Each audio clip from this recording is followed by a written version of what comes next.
Hi, my name is Rory, and with me, as always, is Ken. How are you today, Ken? I'm exceptionally well. Thank you for asking, Rory. And we both hope that you are well. Joining us here for the Counselling Tutor Podcast. You've joined us at episode 244. We got three areas that we're going to be discussing today, starting off with our theory and practice, where we have a look at a piece of theory and look at how that present itself in reality in the practice room. And today we're going to be looking at developing your internal supervisor. An internal one, but not the external supervisor, you see, but an internal one.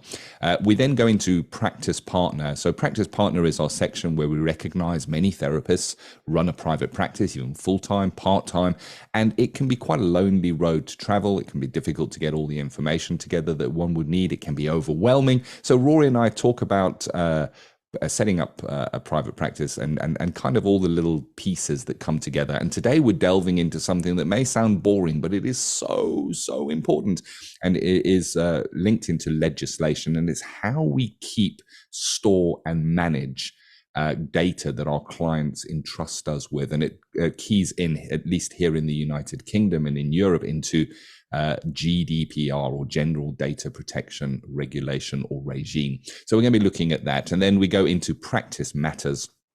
I love Practice Matters, Rory. This is where we look at what we may come across in our day-to-day practice. And we have a Amy Launder, who speaks so often with counselling tutors. She's done so many lectures for our CPD library, and it's an interesting topic today, isn't it? So we're talking about working with guilt, and I think that is a very interesting topic. It's certainly going to show itself a lot in the practice room. Absolutely. So you don't want to be missing that one. Guilt, it's one of those emotions, isn't it? It's unacceptable to self when we have that guilt. I shouldn't be feeling this way. But let's kick us off with that theory to practice, Rory, where we're speaking about developing your internal supervisor. There's an internal supervisor, Rory? There is an internal supervisor. So anybody who studies counselling or psychotherapy, right from the early, the introduction courses, will soon come to realise that supervision is an integral part of being a therapist. You go every month for a fixed amount of time to see a supervisor and discuss your clinical work. And that acts like a check and balance to make sure that you are working in the best interests of the client, and also that you have somebody who is a critical friend who can maybe guide you onto a different path or to give you some feedback. It's the essential part of being a therapist. It's an ethical imperative, no matter which ethical framework you practice under, and something that I've been undergoing for the last 20 years. So it is a useful and essential part of being a therapist. But sometimes your therapist isn't available. Certainly if you're sat in the therapy room and something happens, you have to make a decision. And that's when you call on something called your internal supervisor. And I found a wonderful quote from Patrick Casement, who's a psychoanalyst who coined the phrase internal supervisor. And this is from his book, Learning from the Patient, that was published in 1985. And he says, for monitoring the psychotherapy process, I've relied a lot on a clinical discipline I call internal supervision. This is how I have come to monitor my own work and the clinical work of those who present to me in supervision or in clinical seminars. It's an important part of internal supervision is something called trial identifying with the patient. This means putting myself in the position of the patient in order to monitor my own part in the clinical process, considering how they may be experiencing my input into the session. And another part of internal supervision is to look for unconscious prompts from the patient that can help me recognize when a patient is being affected by me in ways I had not meant and not anticipated. And just a footnote to that, Casement uses the term patient because in psychoanalytic therapy, they're sometimes referred to as patient. In counselling, we talk about the clients. And we get a sense from this statement, and the idea of an internal supervisor is this is like a little person that sits on your shoulder and ticks away and interrupts you subconsciously, and asks you questions and prompts you when you're in the therapy room. It's like an internal therapeutic conscience. And that develops through the arc of your training. For those who are just going into practice, it may be not very well defined, but after a few years, the internal supervisor becomes quite a strong configurative voice within you, and is able to kind of think, oh, I wonder if I've just done that, and that's why the client's reacted. Or, oh, I've just said that, and maybe I should just check on that. And it's very, very useful. And it speaks, I think, Ken, to the fact that our supervisor isn't always around. So sometimes as we develop as practitioners, we have to make some calls ourselves, things around confidentiality or interventions we may use in the service of the client. Wow. It's such an important and interesting topic that you've brought this morning, Rory. And I like that you said that it is dependent on maturity, and you'll find that the more mature you are in your practice, the more you may be able to key into that. And I love the way you voiced it, Rory, that configuration of self, which is another theory. It's those many voices within. Yeah. It's that part within the session where something clangs, something doesn't feel 100% right, or there may be an area of danger, or there may be a security issue. It's kind of being there with the client 100%, but also part of you overseeing the relationship and having a look at what is going on there. If a client starts speaking about something that may break a confidentiality boundary within your contract, you might be going, what do I need to look out for this? How do I hold this? And it can sound quite, I guess, daunting as we're speaking about it now. As I'm saying it, I'm thinking, wow, that sounds really tricky. But I guess it becomes more and more natural, Rory. It's kind of it's not quite gut, but you might get an indication from your gut to be in that supervisory position within your own practice. Yeah, I think it's a dual process, Ken. I think you're absolutely right. It is a visceral gut feeling, but I also think it's a cognitive feeling, because we're having to draw on ethical frameworks, our theories, our contract. So there is a fair amount of thought process in that. But what's very, very useful with this internal supervisor, or developing the internal supervisor, is that then gives you food for discussion when you meet your supervisor. So you may write that up in your personal notes, in your personal journal, and then take that to your supervisor and said, when I was working with this client, this happened. This process is what happened. This is where I found myself in. This is what I did. And the supervisor, because they're external to you, can then kind of look at that with you and try and work out what generated the actions you took, or the discomfort you felt, or even the uncertainty. I think that, as therapists, sometimes we work with a lot of uncertainty, and we have to kind of manage that.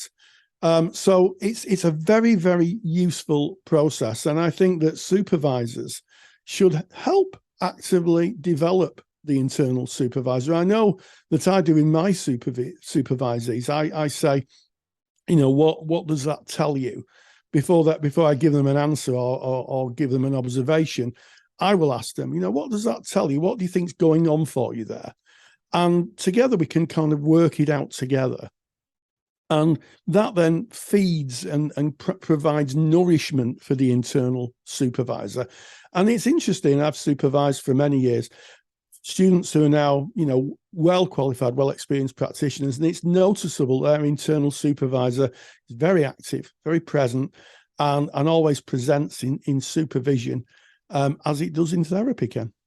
I like it. And, it's about being a reflective and reflexive practitioner. We've spoken about this before on the podcast. Reflective after the session, thinking about how that went, what came up for you. Was there anything that came up from the client? And this is outside of just keeping the client notes and preparing for your next client. It's really going into that and having a look. And maybe there are natural signs to that internal supervisor. So the client may present with something that you haven't maybe delved deeply into in your own training.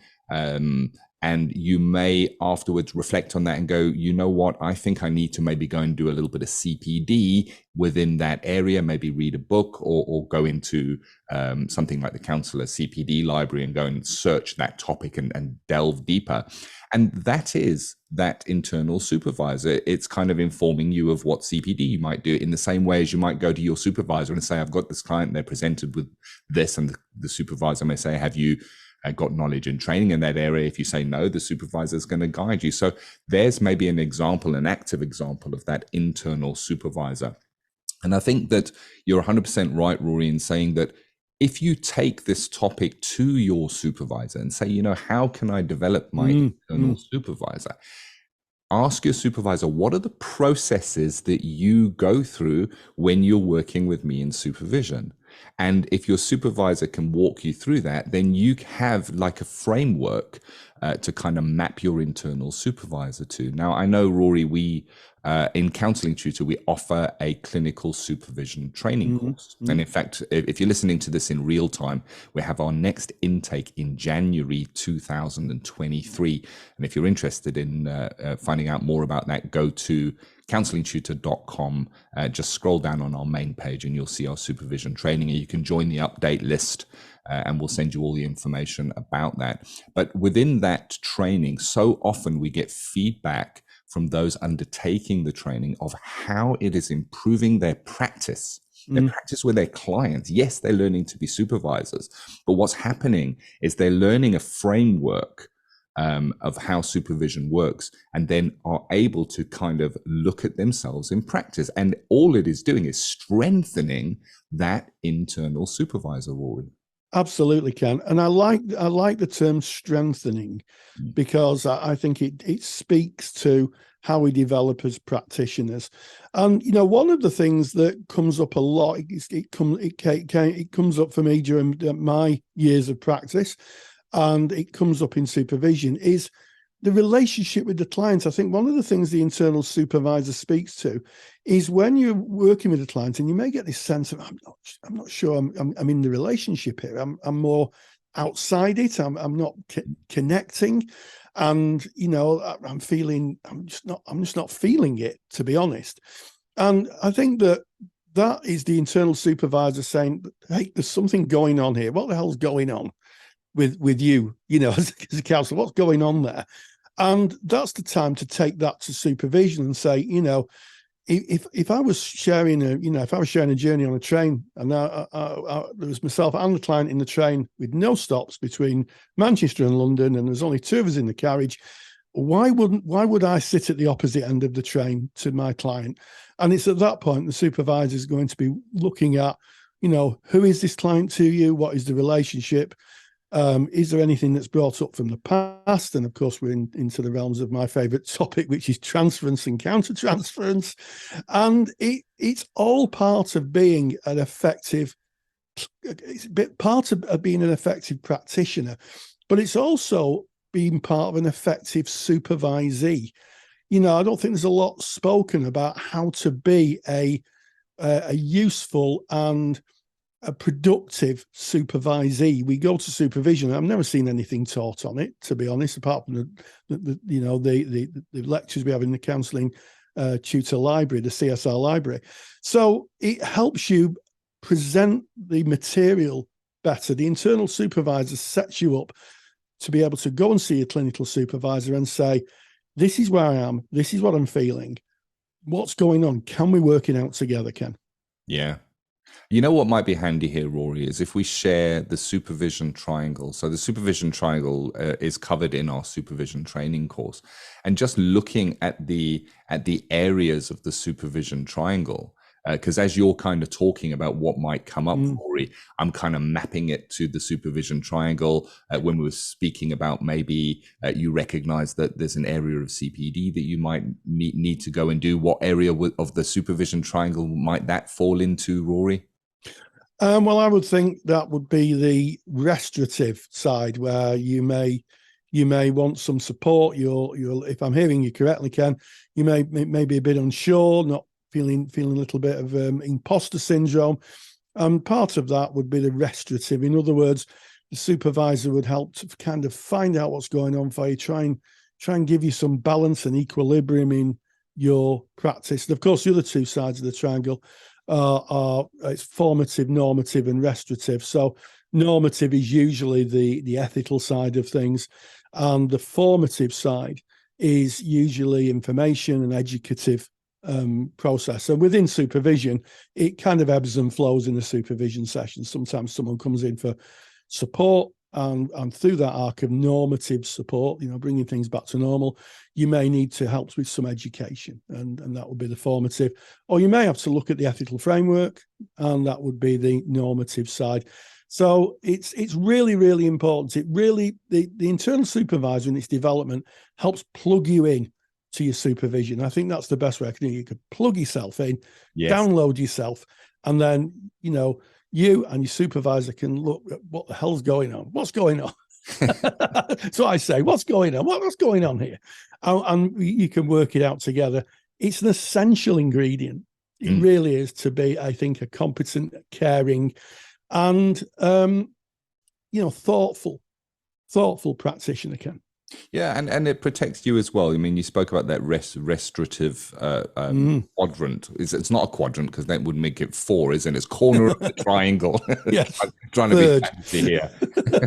Of the supervision triangle. And it may well be that you're kind of just about to go into a session with a client, and you go, wow, I'm tired, my energy levels are down, and you may then decide, I think I need to take a break. I think I need a little bit of personal time. Maybe I'm going to go on a retreat, or I'm going to go away for a weekend with family or something. I'm going to let my clients know that I'm going to be taking a short break, and that's restorative. That's the internal supervisor recognizing, hold on, I'm feeling a little bit tired in this. I'm not able to be there fully. So you probably have that internal supervisor anyway. But there are 2 takeaways from this. Takeaway number 1 is you've got to get Rory's super duper handout on the internal supervisor. And you can get that by going to counsellingtutor.com. That is the main website. That's where it all happens in Counselling Tutor. Click on the podcast tab, go to episode 244. 244, that's today's episode. And right there on that page, you can download your internal supervisor handout. It's free of charge. Just pop in your email address and we will send that to you.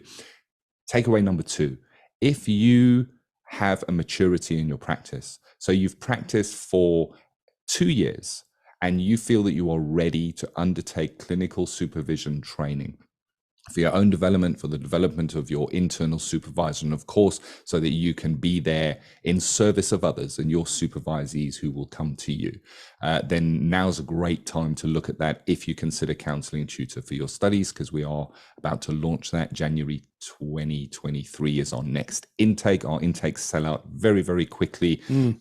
You can put your name on the waiting list by going to counsellingtutor.com. Just scroll a little bit down on the front page and you'll see the clinical supervision training, and add your name to the update list. We'll send you all the information. In fact, you'll get the training handbook straight away as you sign up.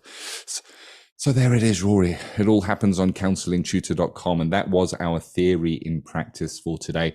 Moving on now to your practice partner, where we take an element of going into private practice or running a private practice, and we kind of look at that and demystify it.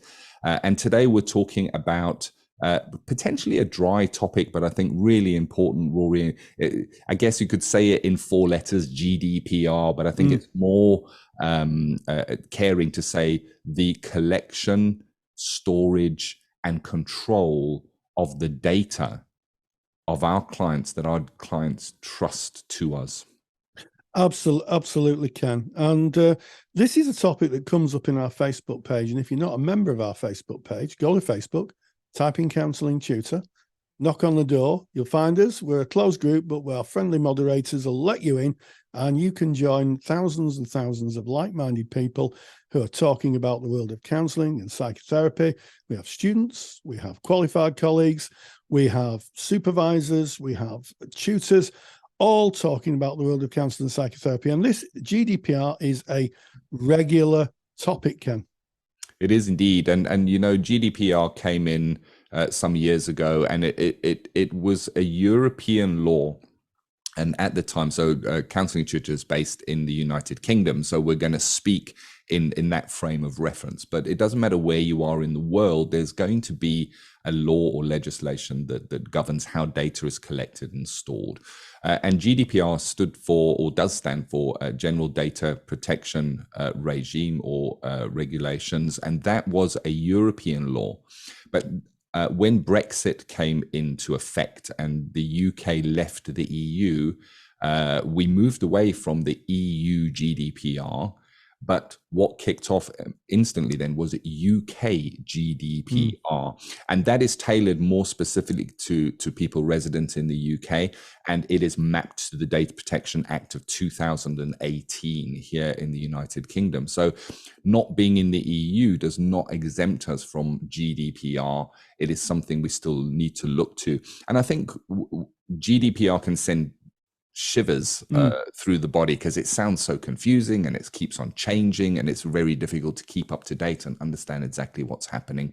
And I think in its simplest form, GDPR, its actual aim is to protect personal data that is shared with us as counsellors. That is it in its simplest form. And I think when we define what is personal data is somebody's name, might be their postal address. It could be a phone number. And I think that's one that maybe slips by, Rory. You know, you might get contacted by a client. Their number may come onto your phone if you have your phone number listed on a directory or if that's your mode of contact. And we might not think that having that person's number on our phone is their data, but it is. And as is their email address, if they send us an email looking to engage in therapy or fill in a form on our website, and any details, of course, that are kept before, during, or after the actual therapeutic process, Rory. Yeah, absolutely. And just to give a kind of conceptual idea of why it's important, if we think about the type of information that clients share with us. So, initially it'll be things like phone numbers, maybe maybe their home address. Then, if they become clients of ours, we may have their GP address, we may have their email address, and then we obviously keep clinical notes of our interactions with clients. And those are very, very, very personal pieces of information, which, if they got into the public domain, could be catastrophic for the person concerned and their families and their work. It's just never ending. And that is why we have defined areas of confidentiality in counselling. And GDPR really came into being because we live in an electronic age. In the UK, we used to have the 1998 Data Protection Act, which was really for paper records. And that was generated by the fact that someone was walking on a tip one day in the UK and found a big pile of medical records blowing around a tip with people's personal information on. And people were so outraged about this, and rightly so, that they produced the Data Protection Act. And then it became apparent, in the digital age we live, that information can travel faster.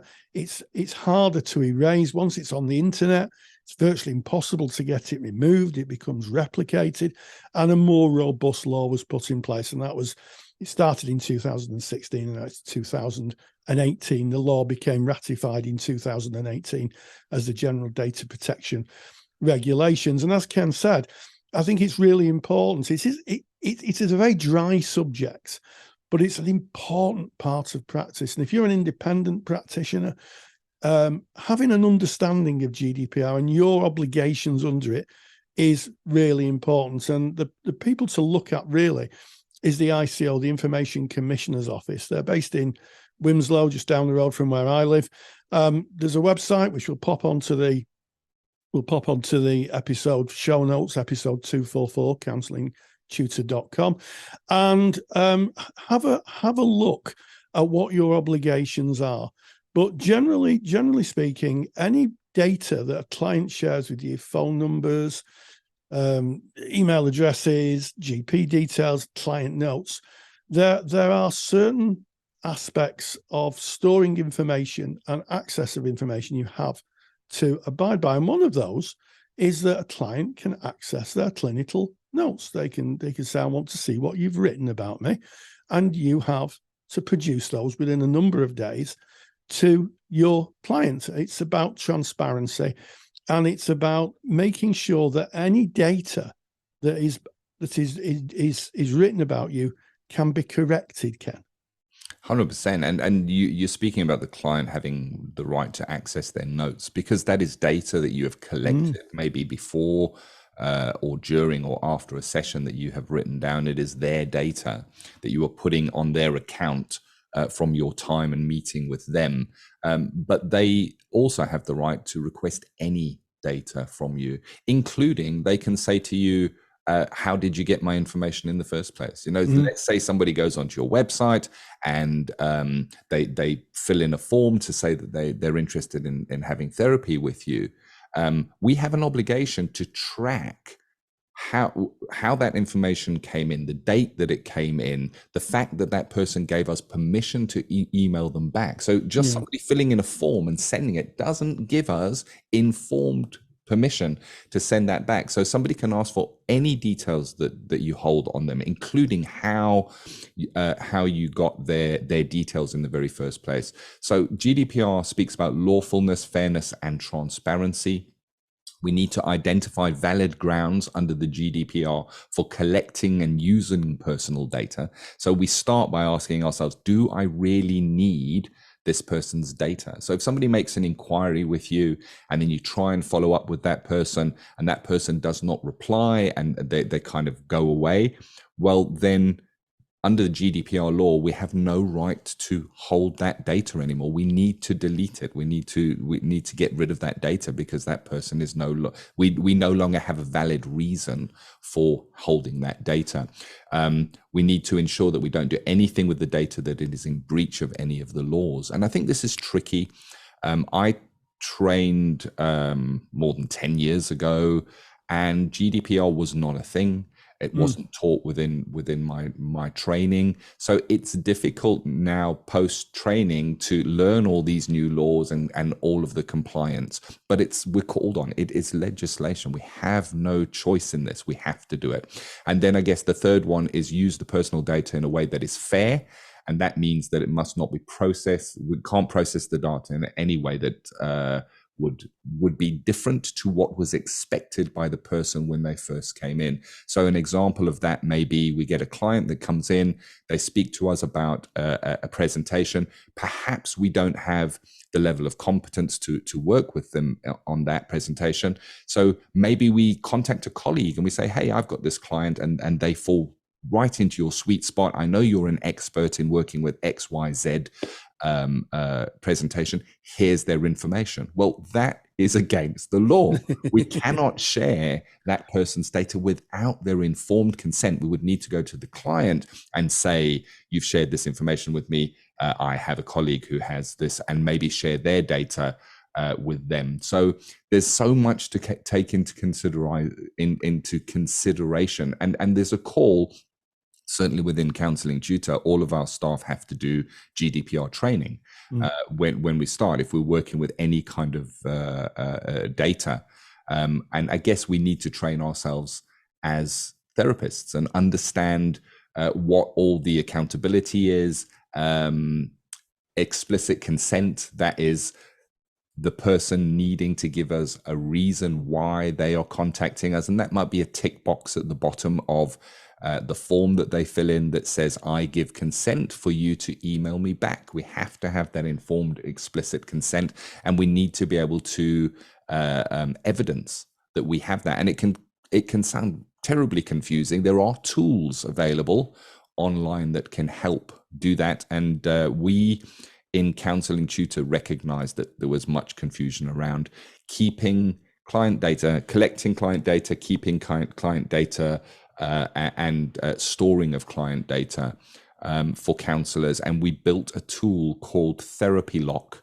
And Therapy Lock is a GDPR compliant management system that holds I think we call it our digital vault, Rory. It is a digital vault that is compliant, that keeps client information, details, notes, and it keeps it encrypted.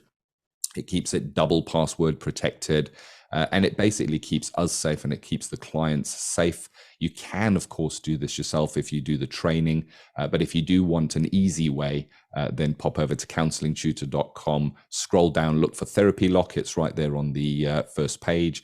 Therapy Lock, locks up all of your notes, and you can get more information on that. Anything more on GDPR? I know that, we could go on all day on GDPR. Yeah, one final thing. I'm sure the listener at home is sat now thinking, oh dear, this sounds a bit overwhelming maybe, and what do I do next? Well, the first thing is, not doing anything really isn't an option, because if there is a breach of data protection within your practice and you call to your ethical body, the first thing they'll ask for is your data protection contract and how you manage data protection and how you registered with the Information Commissioner's Office.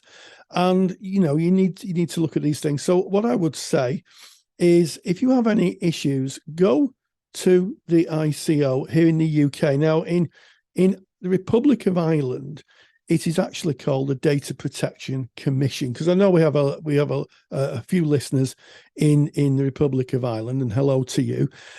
So it is the Data Protection Commission. They are, of course, in Europe. we sometimes forget. So go to them if you're in the Republic. Sometimes Republic of Ireland, sometimes Southern Ireland. It's referred to. But go to the Data Protection Commission. And if you're in the UK, go to the Information Commissioner's Office website. We'll publish details in the webpage. And if you're unsure, contact them. I've had many, many conversations with the Data Protection Commission in the UK. They're lovely people. They genuinely want to help you. They're not the kind of startsy who's going to look to prosecute you because you've not dotted an I or crossed a T. They genuinely want to help you. And in every single interaction I've had, they have been really thorough, really helpful, and given some really useful guidance. So if you're unsure, and also, your ethical bodies, they provide a lot of information about data protection. So contact your ethical bodies. Again, in my experience, our friends at the National Counselling Society are very, very, very, very helpful when it comes to talking about data protection. But if you're unsure, ask, find out, and start to develop and do some CPD around it. But it is now, for independent practitioners, an essential ingredient to your practice. And we speak about client autonomy, and GDPR really just keys into the rights that our clients have. The rights of individuals under the GDPR legislation states the following. So they have the right to be informed of what data we have on them, how that was collected, to have access to their data. As we've already mentioned, Rory, they can ask for their notes or indeed any information that we may hold. And then we have a duty to make that available for them, to rectify any information that is held. Something could be incorrect. Maybe a client asks for their notes, and they look through their notes and they come back and say, well, that for me was not 100% accurate. It was actually like this. They have a right to rectify what is collected.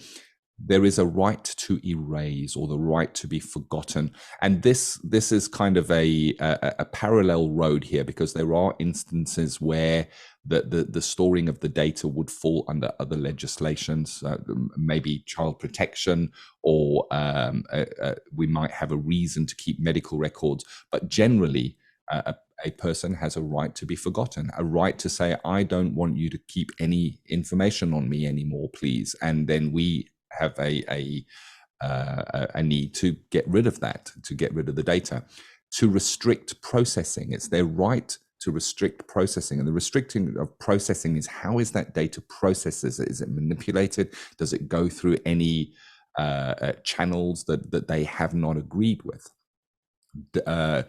they have the right to object. They have the right to say, I don't want to hear from you anymore.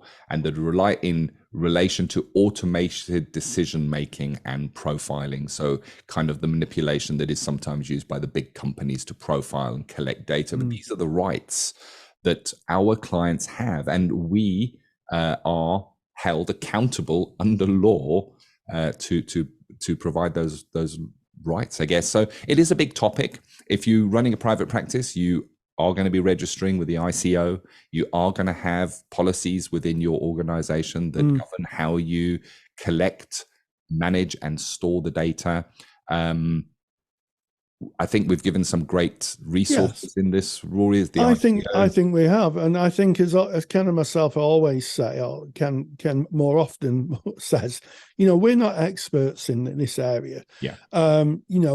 Find out for yourself. Certainly, client notes fall under what's called special category of data, and the right to be forgotten may very well not be as straightforward as normal data. So I could have, if I have a phone company, I could ask them to delete my records, but I couldn't ask the NHS to delete my medical records or the police to delete the odd speeding fine I may have had in the past. That would be nice. That would be nice, wouldn't it? Because it falls under special category of data. So get the advice, take action. Don't be afraid of this. It is a process to engage with. There's lots of help out there. And, it isn't a punitive regime. I mean, certainly if your client notes ended up on Facebook, I think you would be in some difficulty, to say the very least.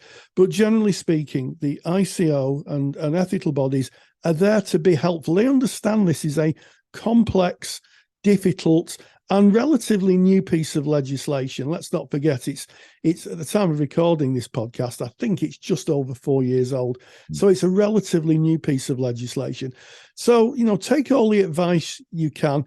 And certainly, as I say, I would leave it with you not to be afraid or nervous. Just engage with it, find out as much as you can, speak to colleagues, speak to ethical bodies, speak to the ICO or whatever regime organization oversees data protection in the country you are, and start, if you've not already, start to develop your data protection policies. Yeah. And if you want some help with the heavy lifting side of that, go to counsellingtutor.com, scroll down on the homepage, have a look at Therapy Lock. That was built in conjunction with solicitors advising us on the requirements and the law. It is ultra secure and it is ultra compliant. It's GDPR compliant, and I guess holds our clients' data securely. Counsellingtutor.com. All the information is there. That was Practice Partner. And moving out of Practice Partner into Practice Matters, Rory, where you met up with Amy Launder, talking about working with guilt, a massive topic. It's a massive topic, and it appears in the therapy room more often than not. At some point, it's a universal presentation, I would say. Amy Launder has produced a fantastic lecture that's in our Counsellor Study Resource Library for our students and our CPD Library for qualified colleagues. And it oversees and outlines how to work with guilt, how guilt may appear and present in therapy room, and how we work at it. And Amy Launder is one of our long-time presenters. She's an audience favourite. She just has a way of presenting this information in such a straightforward and easy to digest way that you can finish the lecture and say, this is what I'm going to do, this is how I'm going to work. Absolutely excellent. And I caught up with her to ask a little bit about how guilt appears in the therapy room and what takeaways she hopes that people would take from the lecture. And this is what she had to say. And we welcome back Amy Launder, who is one of our favourite presenters. The audience in our CPD and CSR library love your presentations. So first of all, Amy Launder, welcome. Thank you for having me back. Always a joy. And you've actually done another lecture on working with shame and guilt. Yes, I have, yeah. Now, shame and guilt is something that appears often in my experience in the therapy room. I wonder how it might how a therapist might immediately see or be able to pick up that a client is feeling feelings of shame or feelings of guilt without them actually vocalizing it? Yeah, well, I think one of the main kind of outward symptoms, I guess, or signs is the kind of constant self-blame or putting oneself down, or just kind of taking on the blame for things that maybe they shouldn't do, or that it's not appropriate for them to take on the blame for. Like, for example, the fact that their friend didn't get a job. It's not their responsibility to help their friend get a job, but they feel guilty that their friend didn't pass the interview or whatever it was. Yeah, and maybe something along the lines of, I wasn't a good enough friend. They asked for some advice, and I didn't give them the right advice. And I also think, and I don't know if this has been the start again in 5, 4, 3. And I don't know if this has been your experience as a therapist, but sometimes adults carry a lot of guilt and shame from their childhood. Yeah, I think a lot of our guilt and shame comes from our experiences in childhood. I mean, part of in the lecture in the presentation, I was talking about Alan Shaw, who believes that we use shame as a parenting technique, not necessarily in a bad way, but shame has a parasympathetic effect on the body, so it kind of dampens whatever you were going to do, whatever action you were about to take. It kind of sucks the energy out of you. Shame does. So if a child is about to run in the road and the parent shouts, it's kind of shame. I shouldn't have been doing that, and they kind of back away, or climbing up the cupboard or whatever it was, and the child feels shame and they stop the behavior. But for most people, that is the extent of it, and then the child is soothed and it's explained why they can't do the thing they're about to do, and that kind of thing. For some families, it's used as a parenting technique just to kind of keep children quiet and out of the way and out of trouble, and so it's not really explained away. It's used quite excessively in some families. Yes, and certainly as a child of the 60s, I can say that shame and guilt were not only parental introjects, they were societal introjects. Thankfully, we live in a more open and thoughtful society now. But certainly, friends of mine who had strong religious backgrounds may have felt at the time, and I'm sure that faith positions and the people who profess within faith positions have altered the way they work now. But certainly there was a lot of shame from friends of mine who went to into the religious aspects of maybe education or their churches, and that could carry through. It's a very strong message, isn't it, for children, I think. Definitely, because shame runs deeper than guilt does. Shame is essentially, I'm a bad person, whereas guilt is, I've done a bad thing. So it can be much more kind of fleeting than shame, where shame cuts right down to who we are at our core. That we're inadequate, we're not good enough, we're inherently bad because of something that we believe or something that we do, or just the way that we are, and so that sticks with us for much longer. Yeah, absolutely. I think that's a really good point, isn't it? It's more kind of embedded into the psyche. And I guess that shame and guilt could come from a lot of aspects. I mean, I've worked with a lot of clients who've been ashamed about their sexuality or ashamed about their sexual preferences, shall we say. Is that something that comes up in your practice? Yeah, definitely. And I think it kind of goes back to your point of it comes from society as well, or it comes from, I guess it depends who is around you at the time, where, what's your family like, what's your religion like, your friends, your school, all of those kind of things. Are they accepting of your sexuality or, whatever it is that you're feeling shame about? And the likely answer is at least one of them isn't, and that's where the shame has come from. So I would say it's generally not just inherently because of a certain sexuality or something like that. It's other people's reaction to it and us internalizing that. Yeah. Oh, and I think that's shame and guilt in general, isn't it? About how external Rogers would say the external locus of evaluation. But that how our friends, our families, society in general see what we do and how we behave can generate huge amounts of guilt and shame. So as therapists, how do we work with guilt and shame? How do we engage with the client who's maybe too frightened or too ashamed or too guilty to even speak about the issue they're ashamed or guilty about? Yeah, well, I mean, the first thing I would normally do is try to distinguish with the client, is it guilt or is it shame? Or is it a combination of both? Is it that kind of, I've done a bad thing, therefore I'm a bad person?